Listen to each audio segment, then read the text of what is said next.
결혼만이 여자의 길이라던 사우디 여성. 몰래 김치찌개를 끓이다 왕실의 문이 열렸다. 이 믿기 힘든 인생 반전. 무슨 사연일까요?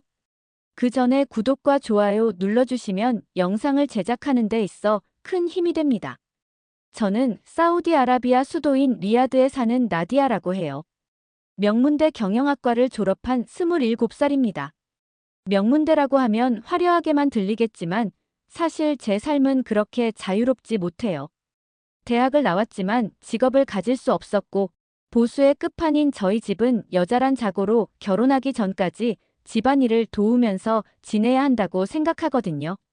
매일 아침 일어나서 어머니를 도와서 가족의 아침 식사를 준비하는 게 제 일과의 시작이었어요. 남동생 자말과 아버지가 출근하고 나면 곧장 집안 청소와 빨래를 시작했죠. 그러다가 저녁이면 어머니와 함께 남자들의 식사를 준비하는 일상이 제 요즘 일과였어요. 항상 여자들만 이렇게 생활해야 한다는 게 너무 싫었어요. 가끔은 친척들이 모이는 자리에서 나디아는 언제 시집 가냐는 질문을 수도 없이 듣고 있는 요즘이에요. 그때마다 웃으며 넘겼지만 속으론 그 한마디 한마디가 계속 쌓이고 있었죠. 어느 날 동생 자말의 노트북을 빌려 쓰게 된 날이 있어요. 우연히 열어본 파일에서 한국 예능 프로그램 윤식당이라는 프로그램을 보게 됐어요. 처음엔 그저 궁금한 맘에 열어본 영상이었는데 한 편, 두 편 보다 보니까 깊게 빠져들 정도로 매력있더라고요. 윤여정이라는 배우가 이끄는 그들의 팀이 전 세계 작은 마을에서 식당을 열어서 한국 음식을 선보이는 모습이 너무 신기했어요. 그 중에 제일 신기하고 부러웠던 건 여성들이 자유롭게 여행하고 자신의 꿈을 쫓아 생활한다는 것이었죠.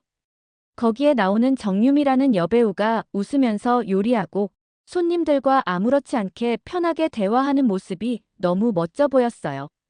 저 사람들은 자유롭게 자신의 꿈을 위해 살고 있네. 그런 걸 부러워하는 제 자신을 보고 내 인생은 누군가의 기대에 맞춰서 살아왔다는 사실을 문득 깨달았어요. 경영학을 공부하기 시작한 것도 언젠가 생길 남편의 사업을 도울 수 있을 거라는 아버지의 기대 때문이었고요. 매일 집안일을 하며 배우는 것도 좋은 신부가 되기 위한 일이었어요. 저는 혼자 깨달은 그날 밤 생각이 많아 잠에 들지 못했습니다. 자말의 노트북을 몰래 가져와서 또 다른 한국 프로그램을 찾아봤어요. 백종원의 골목식당이라는 프로그램도 발견하게 됐습니다. 요리사가 작은 식당들을 찾아가서 도움을 주는 내용이었는데 그곳에서는 많은 여성 사장님들이 당당하게 자신의 가게를 운영하는 모습만 보였어요. 나도 저렇게 살 수 있을까?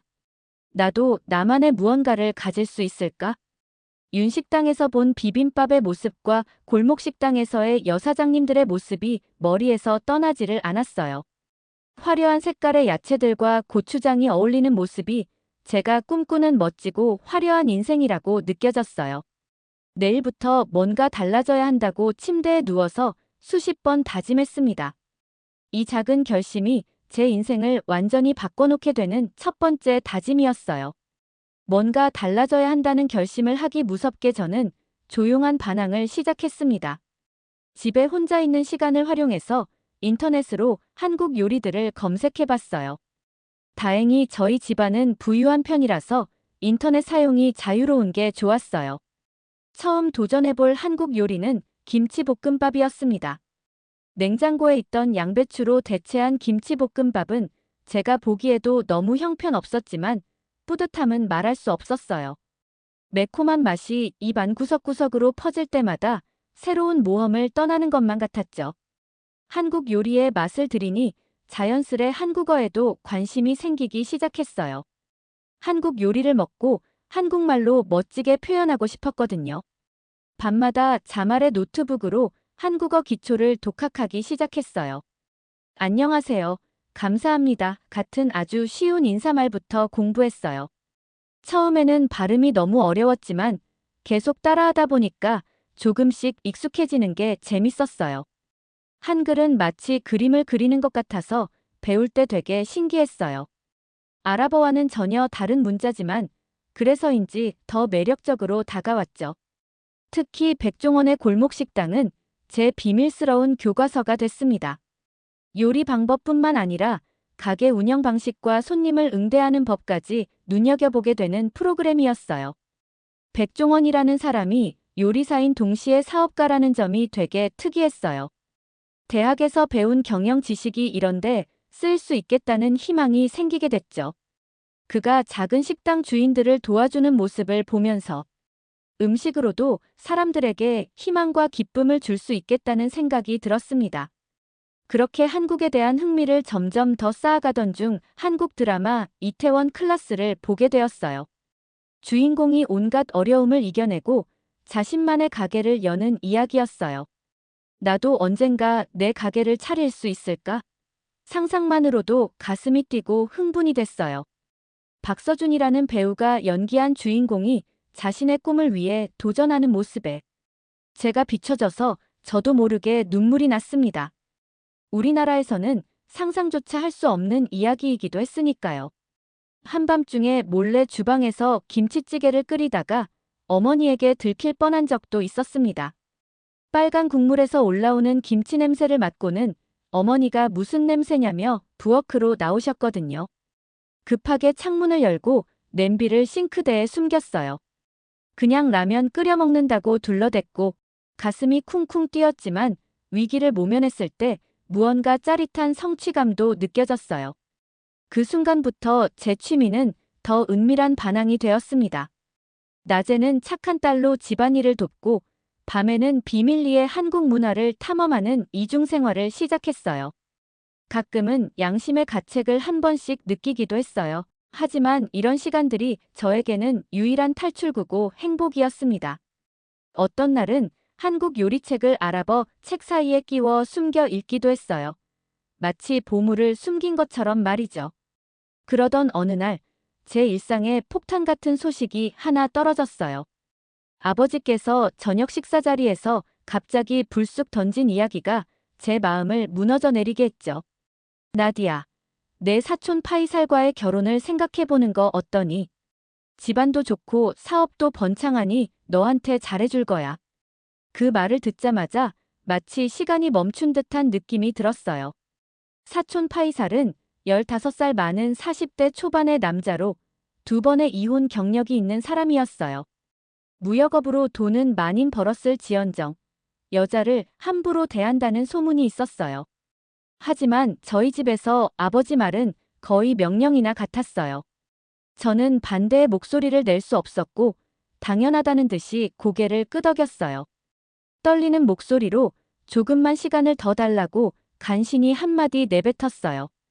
그런 제가 못마땅한지 아버지는 미간을 찌푸리셨지만 다행히 더 이상 무슨 말을 하지는 않으셨어요. 어머니는 저를 걱정스러운 눈빛으로 바라보셨지만 아무 말도 하지 못하셨죠. 폭탄 같은 발언 때문인지 무거운 침묵 속에서 그렇게 체할 것 같은 마음으로 식사를 끝냈습니다. 저는 제 방으로 들어와서 펑펑 울었습니다. 한국 드라마에서 본 대사가 계속 머리에서 맴돌며 제 맘을 헤집어 놓았어요. 내 인생은 내 것이야. 그런데 왜 내 인생의 중요한 결정들은 모두 다른 사람들이 하는 건지 너무 싫었어요. 침대 위에 웅크린 채 베개에 얼굴을 파묻고 울고 또 울었습니다. 마치 제 슬픔을 가만히 쳐다보는 것 같이 창문 밖으로 보이는 달은 너무나도 고요하고 적막했어요. 절망 속에서 유일하게 의지할 수 있던 친구 라일라에게 메시지를 보냈어요. 나 너무 우울한데 만날 수 있어? 라일라는 저를 기다렸다는 듯이 바로 답장을 보냈어요. 내일 오후 3시. 알 나흐다 몰에서 만나자. 그 짧은 메시지만으로도 조금은 마음이 진정되는 느낌이었어요. 그렇게 라일라와의 만남이 제 인생의 두 번째 전환점이 됐어요. 카페에서 조심스럽게 제 고민을 털어놓으니 라일라는 의외의 반응을 보이더군요. 나도 너와 비슷한 고민을 했었어. 그리고 우리 같은 여자들이 생각보다 많더라고. 라일라는 학교 다닐 때부터 유명한 조용한 반항아였어요. 그런데 지금은 뭔가 더 강해진 반항아의 느낌이 났죠. 라일라는 비밀 여성 온라인 커뮤니티를 운영하고 있었어요. 역시 반항아 타이틀은 어디 안 갔죠. 전통적인 삶에 의문을 품은 사우디 여성들이 모여서 각자의 고민과 꿈을 나눈다고 했어요. 우리 커뮤니티에 와볼래? 너 같은 사람들이 정말 많아. 라일라의 제안에 망설임 없이 고개를 끄덕였습니다. 그날 밤 문득 떠올랐어요. 우리 집 지하실에는 거의 사용하지 않는 작은 방이 있었죠. 창고로 쓰던 곳인데 그곳을 제 비밀 요리 공간으로 만들면 어떨까 하는 생각이 들었습니다. 마음이 두근거렸어요. 이것이 제 첫 번째 구체적인 도전이 될 것 같았습니다. 한국 드라마에서 본 주인공들처럼 저도 첫 걸음을 떼고 싶었거든요. 다음 날부터 조금씩 지하실을 정리하기 시작했어요. 오래된 가구들을 한쪽으로 치우고 버려진 테이블을 닦아 작업대로 만들었죠. 먼지가 가득한 공간을 청소하는 동안 땀이 비오듯 흘렀지만 미래의 제 공간을 상상하며 즐겁게 일했어요. 낡은 선반도 깨끗이 닦아 정리했습니다. 그곳에 조미료와 도구들을 놓을 생각이었죠. 가끔은 숨이 막힐 정도로 먼지가 날렸지만 그래도 포기하지 않았어요. 이 공간이 제 꿈의 첫 시작이라고 생각했으니까요. 인터넷으로 몰래 작은 전기레인지도 주문했습니다. 배송 온 날 마침 자말이 문을 열어줬는데 제 계획을 들키고 말았어요. 커다란 상자를 보고 자말이 눈을 동그랗게 뜨며 물었죠. 누나, 이게 뭐야? 제 비밀이 들통난 순간이었습니다. 부끄러운 마음에 얼굴이 빨개졌지만 솔직하게 모든 걸 털어놓았어요.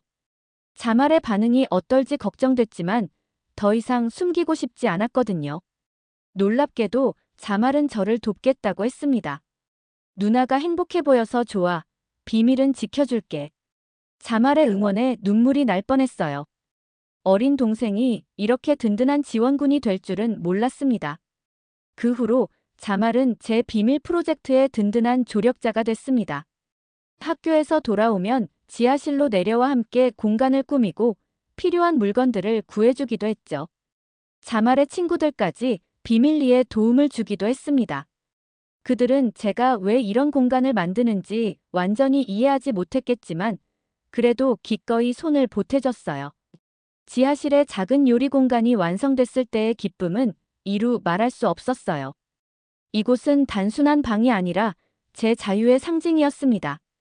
벽에는 한국 요리 레시피를 인쇄해 붙이고 작은 한국 국기도 달았어요. 마치 이 작은 공간만큼은 제 나라, 제 영토인 것 같았습니다. 문을 닫을 때마다 두 개의 세계를 오가는 기분이었어요. 한쪽은 나를 가두는 세계, 다른 한쪽은 나를 자유롭게 하는 세계. 가끔은 이 비밀 공간에서 눈물을 흘리기도 했습니다. 기쁨의 눈물이었죠. 드디어 제 자신만의 작은 꿈을 키울 수 있는 공간이 생겼으니까요. 어느 날 라일라가 제게 제안을 했어요. 우리 커뮤니티 멤버들이 실제로 만나는 모임이 있어. 이번 주 금요일에 열리는데 내가 한국 요리를 좀 가져와 줄 수 있을까? 처음엔 겁이 났지만 새로운 도전에 설레기도 했습니다. 이 제안은 제 비밀스런 취미가 더 넓은 세계로 나아가는 첫 걸음이 될 것 같았어요. 몇 번이나 거절하려다 용기를 내어 수락했습니다. 모임은 라일라의 사촌언니 집에서 열렸습니다. 그녀의 남편이 출장 중이어서 안전하게 모일 수 있었죠. 저는 김치볶음밥과 떡볶이를 준비했어요. 자말이 도와주지 않았다면 불가능했을 거예요. 그 아이는 요리 재료를 사다 주는 것은 물론 저를 차로 데려다 주기까지 했으니까요. 집을 나서는 순간 가슴이 떨렸지만 이미 돌아갈 수는 없었습니다. 길을 걸으며 머릿속으로 계속 요리 설명을 연습했어요. 이건 한국의 전통 발효 음식인 김치로 만든 볶음밥이에요. 매콤하지만 계속 끌리는 게 매력 있는 음식이죠. 모임에 참석한 10명의 여성들은 각자 다른 이야기를 갖고 있었습니다. 의대생, 작가 지망생, 비밀리에 그림을 그리는 예술가, 컴퓨터 프로그래머까지 모두 자신만의 꿈을 품고 있었어요. 그들 앞에서 제 요리를 내놓는 순간 가슴이 쿵쾅거렸습니다. 이건 김치볶음밥이에요. 한국 사람들이 가장 잘해 먹는 대표적인 음식 중 하나죠. 떨리는 목소리로 설명을 시작했어요. 누군가 질문했어요. 이 빨간 음식은 맵나요? 네, 조금 맵지만 계속 먹게 되실 거예요. 한국 사람들은 이런 매운맛을 아주 좋아한답니다. 놀랍게도 반응은 폭발적이었습니다. 와, 이런 맛은 처음이야. 매콤하면서도 짭짤한 이 맛이 중독성 있네. 여성들은 저마다 감탄사를 내뱉으며 음식을 맛있게 먹었어요. 제 인생에서 가장 뿌듯한 순간 중 하나였습니다.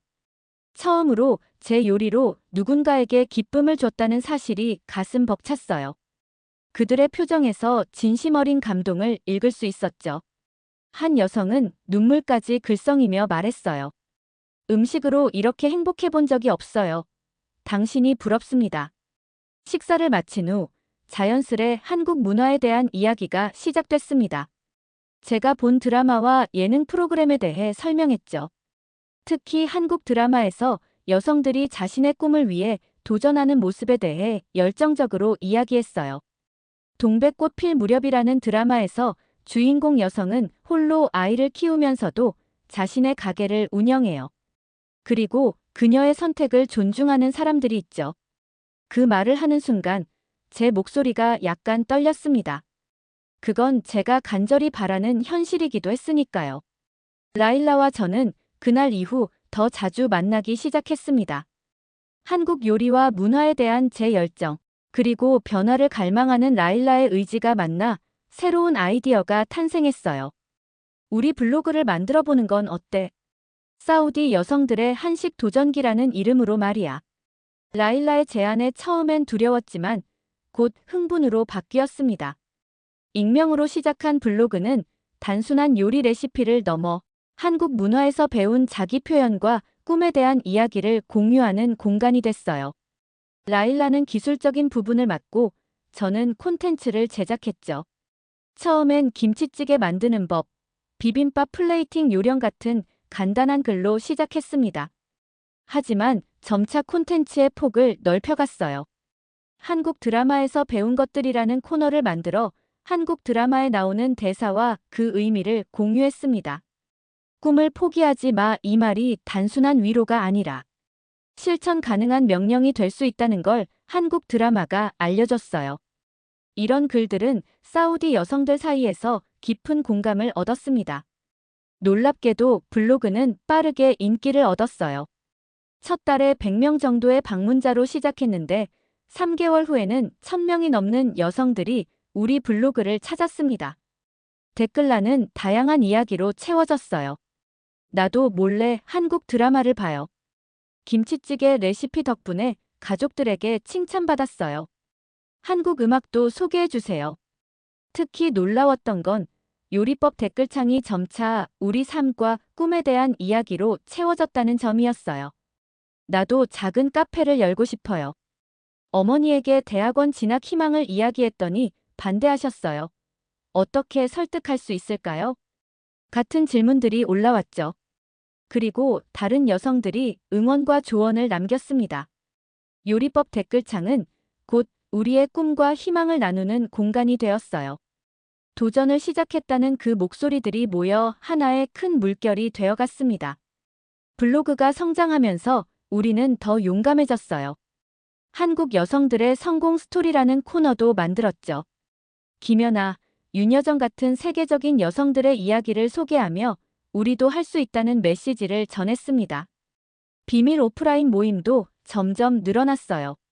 리야드 외에도 제다, 담맘에서도 작은 모임이 생겨났고 각 모임에서는 한국 음식을 함께 만들며 서로의 꿈을 응원했습니다. 비록 작은 움직임이었지만 이것이 우리의 작은 혁명이었어요. 한국 문화가 전해준 건 단순한 엔터테인먼트가 아니었습니다. 그것은 우리에게 새로운 시선과 가능성을 보여준 창문이었어요. 한국 여성들이 자신의 삶을 살아가는 모습은 우리에게 희망의 등불 같았습니다. 우리 블로그가 인기를 얻으면서 예상치 못한 일이 벌어졌습니다. 알 아라비아 같은 아랍 언론에서 사우디 여성들 사이에서 번지는 한류 열풍이라는 기사를 내보낸 거예요. 물론 저희 이름은 언급되지 않았지만 블로그의 내용이 인용되었죠. 한편으로는 기뻤지만 다른 한편으로는 불안했습니다. 이제 우리의 활동이 더 이상 비밀이 아니게 된 거니까요. 얼마 지나지 않아 우려했던 일이 일어났어요. 보수 종교단체에서 우리 블로그를 전통문화훼손으로 고발한 겁니다. 더 끔찍한 건 익명으로 운영했다고 생각했던 블로그가 해킹을 당해 제 신원이 노출되었다는 점이었어요. 그날 밤 아버지가 격분해서 제 방으로 들어오셨죠. 나디야, 내가 어떻게 이런 짓을 할 수 있냐? 집안에는 큰 소동이 일어났습니다. 어머니는 울음을 참지 못하셨고 아버지는 분노로 가득 찼어요. 내가 우리 가문의 명예를 실추시켰다. 파이살과의 혼담도 깨졌다. 그 순간 제 마음은 찢어지는 것 같았습니다. 가족에게 상처를 준 것 같아 죄책감이 들었지만 동시에 제 꿈을 포기할 수 없다는 마음도 강했어요. 자말은 제 편이 되어주려 했지만 아버지의 분노 앞에서는 목소리를 내지 못했죠. 저는 방에 갇혀 며칠을 보냈습니다. 폰과 노트북을 모두 빼앗겼고 지하실 비밀 공간도 폐쇄됐어요. 마치 새장 속에 갇힌 새처럼 숨이 막혔습니다. 그런데 일주일 후 완전히 뜻밖의 일이 벌어졌어요. 왕실 관계자를 자처하는 여성에게서 연락이 왔다는 거예요. 아버지는 처음에는 믿지 않으셨지만 그분이 보낸 공식 문서를 보고는 표정이 바뀌셨죠. 그 여성은 다름 아닌 왕족 중 한 분이셨는데 우리 블로그를 통해 한국 음식을 알게 되었고 깊은 인상을 받았다고 했습니다. 체포될 줄 알았던 그날, 경찰차 대신 궁에서 온 차량이 저를 찾아왔어요. 공주님께서 당신의 김치를 더 드시고 싶어 하십니다라는 말을 들었을 때 세상이 뒤집어진 기분이었죠. 유명 유제품 회사의 홍보 행사에 한국 음식을 선보여달라는 제안이었어요. 아버지는 하루 종일 말씀이 없으셨습니다. 그러다 저녁 식사 시간에 마침내 입을 여셨어요. 내가 원하는 게 정말 이거냐? 저는 조용히 고개를 끄덕였습니다. 아버지는 길게 한숨을 내쉬시더니 그럼 한번 해보라고 믿어보겠다고 말씀하셨죠. 그 순간 인정을 받았다는 생각에 제 눈에서 눈물이 흘렀습니다. 불가능할 것 같던 제 꿈이 현실이 될 수도 있다는 희망이 생겼으니까요. 2023년 사우디 정부는 비전 2030의 일환으로 여성 문화기업가 육성 프로그램을 발표했습니다. 저는 떨리는 마음으로 지원서를 냈고 놀랍게도 첫 번째 수혜자 중 한 명으로 선정됐어요. 리야드 중심가에 서울의 맛이라는 작은 한식당을 열 수 있는 기회가 주어진 거죠. 처음엔 믿기지 않았어요. 제가 그토록 꿈꿔왔던 일이 현실이 된다니. 레스토랑을 준비하는 과정은 쉽지 않았습니다. 한국에서 직접 요리사를 초청해 정통 한식 레시피를 배웠고 인테리어도 한국 전통과 현대를 조화시켰어요. 라일라는 마케팅을 맡아주었고 자말은 음식 재료 공급 루트를 찾아주었죠. 가족들조차 점차 저를 도와주기 시작했습니다. 어머니는 처음엔 반대하셨지만 나중엔 주방에서 함께 일해주셨어요. 개업 첫날, 저는 긴장으로 손이 떨렸습니다. 과연 손님이 올까? 하는 불안감이 엄습했죠. 하지만 문을 열자마자 놀라운 광경이 펼쳐졌어요. 길게 줄을 선 사람들. 우리 블로그 팔로워들이 입소문을 내준 덕분이었습니다. 나디아의 김치찌개를 꼭 먹어봐야 해. 라는 소문이 퍼진 거예요. 서울의 맛은 단순한 음식점을 넘어 여성들이 모여 한국 문화와 자신들의 꿈을 나누는 공간이 됐습니다. 매주 화요일 저녁엔 한국 드라마 상영회를 열었고 목요일엔 한국어 스터디 모임도 진행했어요. 사우디 젊은 세대의 변화를 상징하는 장소로 자리 잡은 거죠. 아직 법적 변화는 없었지만 사회적 인식과 분위기가 서서히 바뀌기 시작했습니다. 레스토랑 오픈 1주년이 되던 날 한국 대사관에서 특별 방문이 있었어요. 대사님은 직접 오셔서 축하해 주셨죠. 음식은 국경을 넘고 문화는 마음을 바꾼다는 대사님의 말씀이 가슴에 깊이 와닿았습니다. 그날 밤 처음으로 아버지께서 제 손을 잡으며 말씀하셨어요. 내가 옳았다. 내 덕분에 세상이 변하고 있어. 우리는 대대적인 법적 변화를 이끌어내진 못했지만 사람들의 마음속에 작은 변화의 씨앗을 심었습니다.